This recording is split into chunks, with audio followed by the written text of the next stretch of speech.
After cooking a dinner for 14 relatives, my wife's brother slapped me on the back and said, "Every family needs a punchline. Thanks for making the rest of us look like winners." My daughter nearly choked on her drink, laughing, and said, "Dad's like a wet paper towel." My wife leaned back in her chair, smirked, and said, "Honestly, he's more like a Roomba, quiet, programmable, and only useful when there's a mess." They all laughed while I smiled. Yesterday, my wife and her mother showed up crying at my door, begging me to talk. Throw away because my main account has too much identifying info. And well, this shit's about to get messy. So yesterday, my wife Stephanie and her mom Frances showed up at my apartment door, mascara running down their faces, begging me to talk. But to understand how we got there, we need to go back to last Saturday night when I finally realized I'd been the family's walking punchline for the past 15 years. I've always been the cook in our family. It's my thing, you know. While everyone else sits around scrolling through their phones, I'm in the kitchen prepping a 4-course meal that takes literal days of planning. Not because anybody asked me to, but because I actually enjoy it, or used to. Anyway, last weekend was my brother-in-law Nicholas's 45th birthday. I spent 3 days prepping this massive feast. Handmade pasta, slow-roasted prime rib, the good kind that costs more than my monthly streaming subscriptions combined, and this chocolate lava cake that would have made those cooking show judges weep. 14 people around our dining table, all of them stuffing their faces with food I'd been slaving over since Thursday. I was bringing out the last dish when Nicholas slapped me on the back hard enough that some of the sauce sloshed over the rim of the serving bowl. That's when he said it, grinning at everyone around the table. "Every family needs a punchline. Thanks for making the rest of us look like winners." Everyone laughed. Not polite laughter, but the kind where people nearly choke on their drinks. Speaking of which, my 17-year-old daughter, Josephine, actually did before adding her own little contribution. "Dad's like a wet paper towel." More laughter, louder this time. But the real kicker, my wife of 15 years leaned back in her chair, this little smirk playing on her lips, and said, "Honestly, he's more like a Roomba, quiet, programmable, and only useful when there's a mess." The table absolutely lost it. My mother-in-law, Frances, was wiping tears from her eyes. My nephew was pounding the table, and there I stood, still holding the sauce with this frozen smile plastered on my face. Here's the thing about being the family punchline. You become so used to it happening that you stop registering it as wrong. It's just background noise. I've been hearing these jokes for so long that I'd convinced myself they were normal, just good-natured ribbing, the way families show affection. But something clicked that night. Maybe it was seeing my daughter join in so enthusiastically. Maybe it was the way Stephanie looked at me afterward, not even checking if I was okay with being the butt of the joke. Or maybe after 15 years, my give a damn finally broke. I finished serving dinner, smiled through dessert, nodded along to everyone's compliments about the food in between their little jabs about how I'm basically a glorified kitchen appliance. I even loaded the dishwasher while they all moved to the living room to continue the party. That night, I lay awake next to my snoring wife, scrolling through my phone's gallery. Years of family photos, holidays where I cooked for days, birthdays where I made everyone's favorite dishes, anniversary dinners where I tried to recreate meals from special dates, and in every photo, this same stupid, hopeful smile on my face like a dog, waiting for a pat on the head. I've never been the confrontational type. Stephanie always handled that side of things in our relationship. But at 3 a.m, I made a decision. I was done being the punchline. Sunday morning, I got up early like always, made coffee, waited until Stephanie wandered into the kitchen in search of caffeine, told her I was going to the store for some things. She barely looked up from her phone. Instead of going to the store, I went to the bank, withdrew exactly half of our savings and checking accounts. Not a penny more. I'm not trying to be an here, just making a point. Then I drove to my sister Heidi's place across town. Heidi's always been the only one who noticed how Stephanie and her family treat me. Last Christmas, she actually called Nicholas out when he made some comment about me being domesticated. Of course, everyone laughed it off as Heidi being overly sensitive, but I remember the look she gave me. Pity mixed with frustration, like, "Why do you let them talk to you this way?" I didn't have a good answer then. I do know. After explaining the situation to Heidi, she immediately offered her guest room. I accepted, but only temporarily. By afternoon, I'd found a month-to-month rental apartment. Nothing fancy, just a 1-bedroom with a decent kitchen. Signed the papers digitally and paid first, last, and security, all from my new separate account. The only thing I left at home was a note on the kitchen counter. "Find someone else to be your punchline." Then I turned off notifications on my phone. By evening, I had 47 missed calls and texts. 23 from Stephanie, 15 from my daughter, the rest from various in-laws. I only responded to one from my daughter with, "I love you, but I need some space right now. We'll talk soon." Monday morning, I called my friend Austin. He's been through a nasty divorce himself and knows the ropes. Met him for breakfast, where he gave me a crash course in Separation 101. Document everything. Don't spend joint money frivolously. Don't badmouth the other parent to your kid. Basic stuff, but important. I took the week off from work, citing family emergency. Technically, not a lie. Then I spent Monday setting up new accounts, transferring auto payments for my personal expenses, and canceling joint subscriptions. Sorry, Netflix, but Stephanie can get her own account if she wants to keep watching those true crime documentaries she loves so much. Tuesday was when my mother-in-law, Frances, started calling. I let it go to voicemail the first 6 times. The 7th, I finally listened. "James, please, this is ridiculous. Whatever happened, I'm sure we can work it out as a family. Stephanie is beside herself. Josephine doesn't understand why her father would just abandon them. Please call me back." Abandon them? After 15 years of cooking, cleaning, and being the designated family punching bag? That's rich. Instead of calling back, I spent the evening compiling a document. Screenshots of text conversations where Stephanie belittled me, photos from events where I was clearly excluded from family activities after handling all the preparation, notes from therapy sessions I'd attended alone, trying to figure out why I never felt respected in my own home. Wednesday morning, I emailed this document to Frances, Nicholas, and a few other key family members who had been at the dinner. Subject line, "Why?" I left a 15-year overview. No one called for hours after that went out. Then my phone exploded again. "Nicholas, dude, it was just a joke. Don't be so sensitive." "Frances, I had no idea you felt this way. We need to talk in person." "Stephanie, how dare you air our private business to my entire family? This is so embarrassing." Notice what's missing there? Any actual apology. By Thursday, Stephanie had apparently figured out I wasn't coming back with my tail between my legs. Her tone changed completely. Suddenly it was all, "I miss you so much. I never realized how much you do around here." Josephine and I had cereal for dinner last night because neither of us knows how to cook anything decent. Too little, too late. But I'll admit, part of me felt a sick satisfaction knowing they were struggling without their personal chef punching bag. Friday morning, I met with Austin again, this time to discuss more formal separation terms. Nothing final, just a framework to start from. Something to show I was serious. He drafted papers that were, let's say, not particularly favorable to Stephanie. Not unfair, just realistic about who actually kept our household running all these years. That night, I got a tearful voicemail from Stephanie about how she just got declined trying to use our joint credit card at the grocery store. Apparently, she'd never bothered to notice I'd been paying that bill all along. Welcome to reality, hun. By Saturday, exactly 1 week after the infamous dinner, I was actually feeling better than I had in years. Like I'd finally stood up for myself. Heidi came over to my new place and I cooked her dinner. Nothing fancy, just some pasta carbonara and a simple salad. But as we ate, she raised her glass and said, to my brother who finally realized his worth. I almost cried right into my pasta. Sunday morning, my doorbell rang. There they were, Stephanie and Frances. Mascara streaked down their faces, practically falling over themselves to talk to me. Turns out a week without your personal Roomba can really change your perspective. But that's just the beginning of this story. Update 1. First off, holy crap. Didn't expect my post to blow up like this. RIP my inbox. Thanks for all the awards and supportive comments. Some of you are seriously ready to throw hands for me. And while I appreciate the sentiment, let's not advocate for violence. Yeah. For those asking if this is real, unfortunately, yes. I wish I had the creativity to make this up. So, when we left off, Stephanie and Frances were standing at my apartment door on Sunday morning, looking like they'd just watched the finale of that show, where everyone's favorite character dies. I hadn't planned what I'd do when they inevitably tracked me down. Part of me wanted to shut the door in their faces, the petty part that's been growing steadily over the past week. But I'm still me, even if I'm not their doormat anymore. I let them in. My apartment is nothing fancy, just a basic one-bedroom with kitchen appliances from when flip phones were still cool. Frances looked around like she'd accidentally wandered into a trap house. Stephanie just kept wiping her eyes with this crumpled tissue that had clearly reached maximum capacity about 20 minutes ago. I offered them water because I'm not a complete monster. Also, I had literally nothing else to offer. My fridge contained exactly 3 eggs, some butter, half a block of cheese, and a 6-pack. Bachelor life. Am I right? Though technically I'm still married, so separated guy life. Frances started with the classic, "We've been so worried about you," which really means, "We've been inconvenienced by your absence." I just nodded and waited. One thing about being the quiet guy in a family of talkers, you get really good at uncomfortable silences. It took approximately 45 seconds before Stephanie cracked. She launched into this whole speech about how she never meant to hurt me, how the jokes were just their family's way of showing love, how she didn't realize I took them so seriously. Standard gaslighting 101. I've heard variations of this so many times over the years that I could practically recite it along with her. When she finished, I asked her one question. If Nicholas had said those things about you, would you have laughed?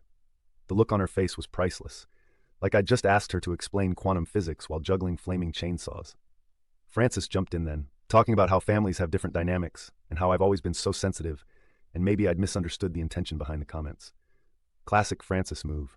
Rewriting reality to make her family the heroes of every story. I pulled out my phone and played back the recording from that night. Yeah, I recorded it. Not the whole dinner, just the "James is basically a household appliance" portion. Call it a moment of clarity in the fog of humiliation. I'd started recording after Nicholas's initial comment. Just, I don't know, instinct maybe? Or maybe some part of me knew I'd need evidence later when they tried to minimize what happened. Hearing those comments played back in their own voices with the laughter so clear and cruel, it hit different. Stephanie's face went through this whole journey from defensive to shocked to genuinely ashamed. Francis just stared at the floor like it might open up and swallow her. When the recording finished, I told them I'd been compiling similar moments for years. Not intentionally at first, but as someone who gets dismissed regularly, you start keeping receipts, screenshots of text messages, old emails, even a few handwritten notes from birthdays and anniversaries that seemed sweet on the surface, but had these little digs embedded in them. My personal favorite: happy birthday to the man who proves that even kitchen skills can't make up for a lack of ambition. Charming, right? That's when Stephanie dropped the first bomb. Nicholas had been at their house every night that week, telling her I was having some kind of midlife crisis and would be back once I remembered which side my bread was buttered on. Apparently, he'd also been coaching Josephine to ice me out, telling her that men sometimes need to throw little tantrums to feel important. The second bomb. Nicholas was in serious financial trouble, like about to lose his house kind of trouble. Turns out Mr. Successful had been making some questionable investments and was leveraged up to his eyeballs. His wife didn't even know. The only reason Stephanie knew was because he'd asked to borrow money, a lot of money, just 2 days before. Part of me felt bad for him, a smaller part than you might expect. I asked Stephanie what exactly she wanted from me. Was she here to actually apologize, or just to get me to come home and resume my role as the family's emotional punching bag personal chef? She started crying again, but not the manipulative tears I was used to seeing when she didn't get her way. These seemed different, rawer somehow. She admitted that she'd never really had to think about how her words affected me, because I never pushed back. That seeing that compilation of evidence I'd sent to everyone had been like suddenly seeing herself through a stranger's eyes, and she didn't like what she saw. Frances was quieter, but nodded along. Then she said something that actually shocked me. "I've watched my daughter treat you exactly how my husband treated me for 40 years, and I never said anything because I thought that's just how marriages work." Well, damn.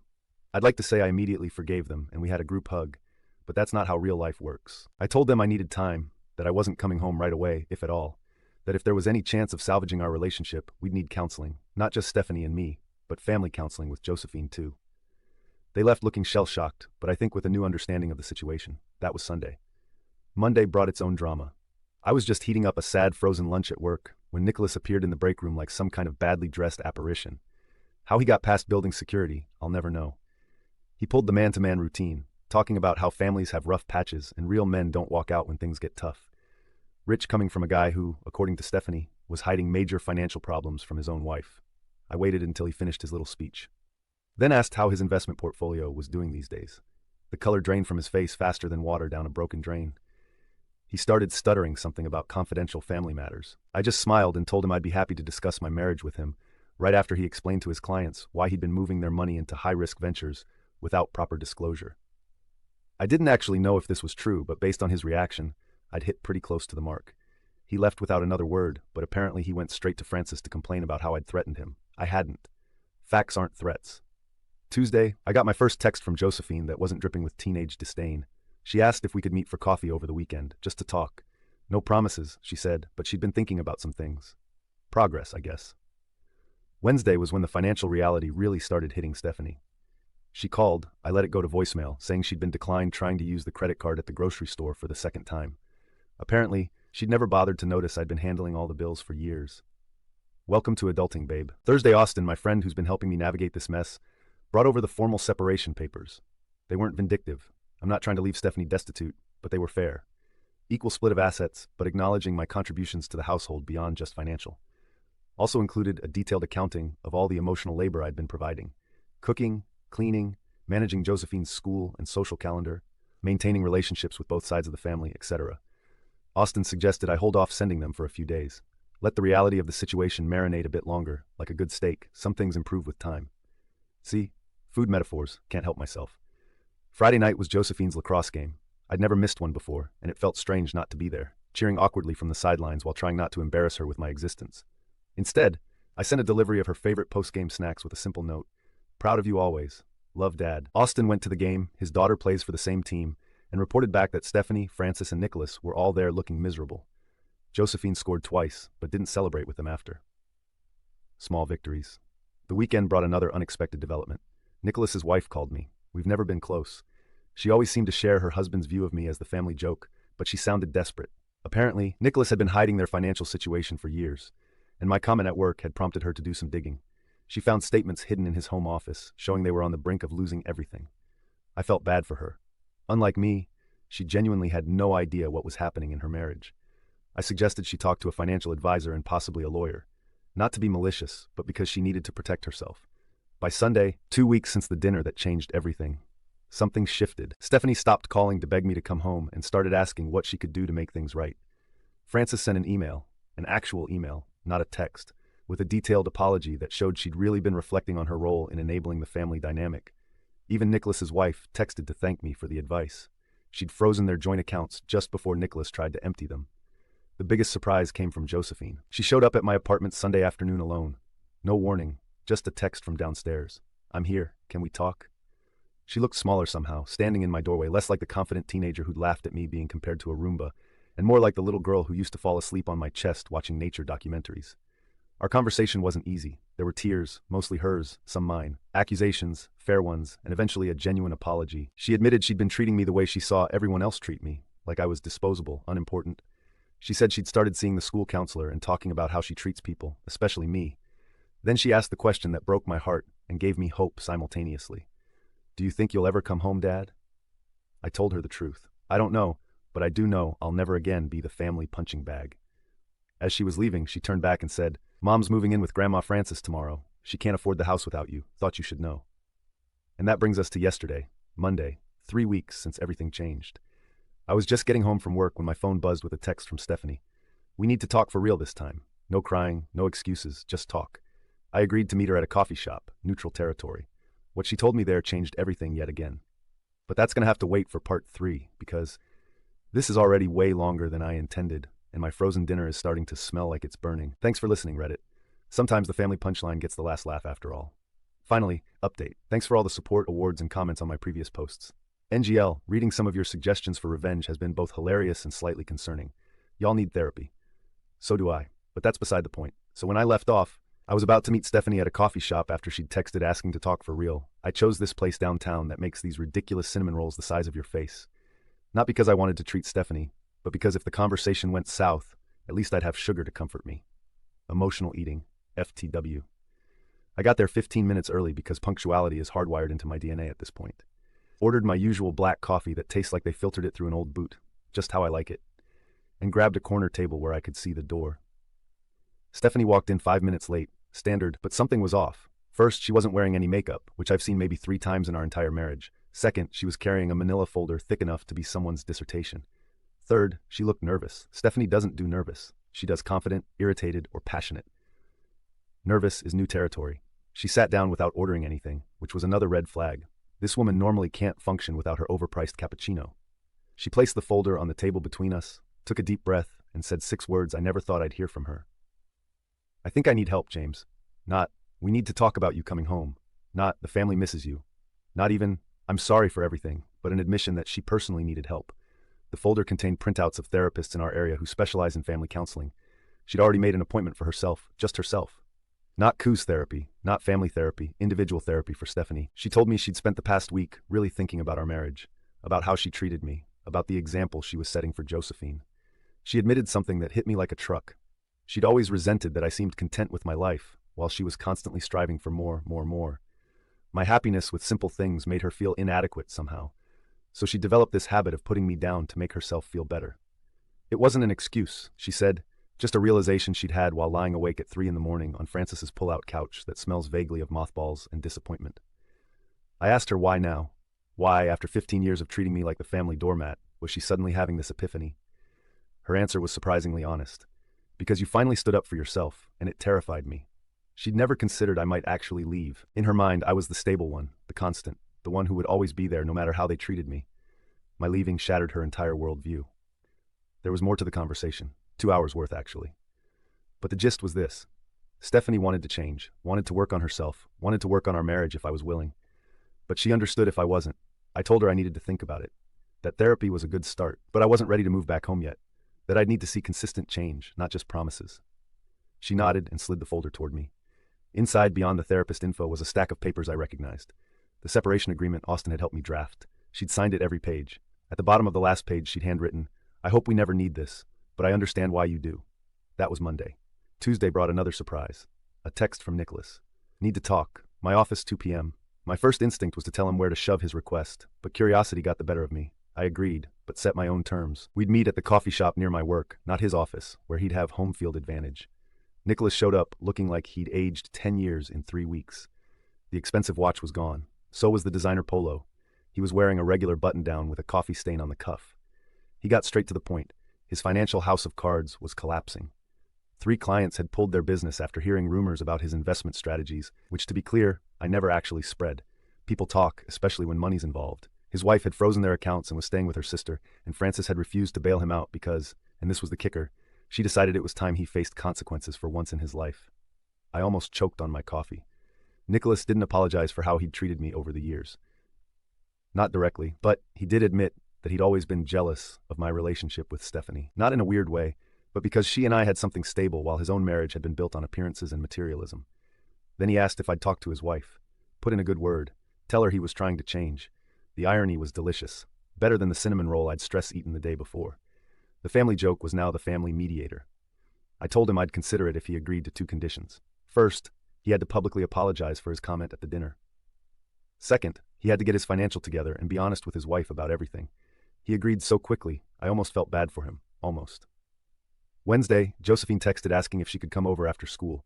She'd become a regular visitor to my sad little apartment, usually bringing homework or college application essays for me to review. This time, she brought something else, a counseling pamphlet from school. She'd been talking to the guidance counselor about her behavior toward me and wanted my perspective on some things they'd discussed. We had this really raw conversation about family dynamics and respect, about how kids often model the behavior they see from other adults, about how my silence over the years had inadvertently taught her that it was okay to treat me like a second-class citizen in my own home. She asked if I thought she was a bad person. God, that broke me. I told her the truth, that she's one of the best people I know, just young and still figuring things out. That making mistakes doesn't make you bad. Refusing to learn from them does. Before she left, she mentioned that Stephanie had been different lately, quieter, more reflective. She'd caught her mom crying while looking at old family photos the night before. Progress, I guess. Thursday was Thanksgiving. Yeah, that Thanksgiving. The one I'd been planning for months before everything imploded. The one I usually spent 3 days cooking for while everyone else watched football and complained that dinner wasn't ready yet. I'd completely forgotten about it until Frances called Wednesday night asking what our plans were, as if there was still a collective hour that included me. I told her I didn't have plans, that I figured they'd handle Thanksgiving without me this year. There was a long pause before she said something that actually made me set down my TV dinner fork. What if we cooked for you this year? I laughed. I couldn't help it. The idea of Frances, Stephanie, and Josephine attempting to cook a Thanksgiving meal was like imagining 3 cats trying to build IKEA furniture. Technically possible, but guaranteed chaos. But Frances was serious. She admitted they'd been looking up recipes online, watching cooking videos, and even practiced making mashed potatoes, which apparently turned out a bit chunky but edible. The thought was both touching and hilarious. I agreed with one condition. We do it at my apartment, not the house.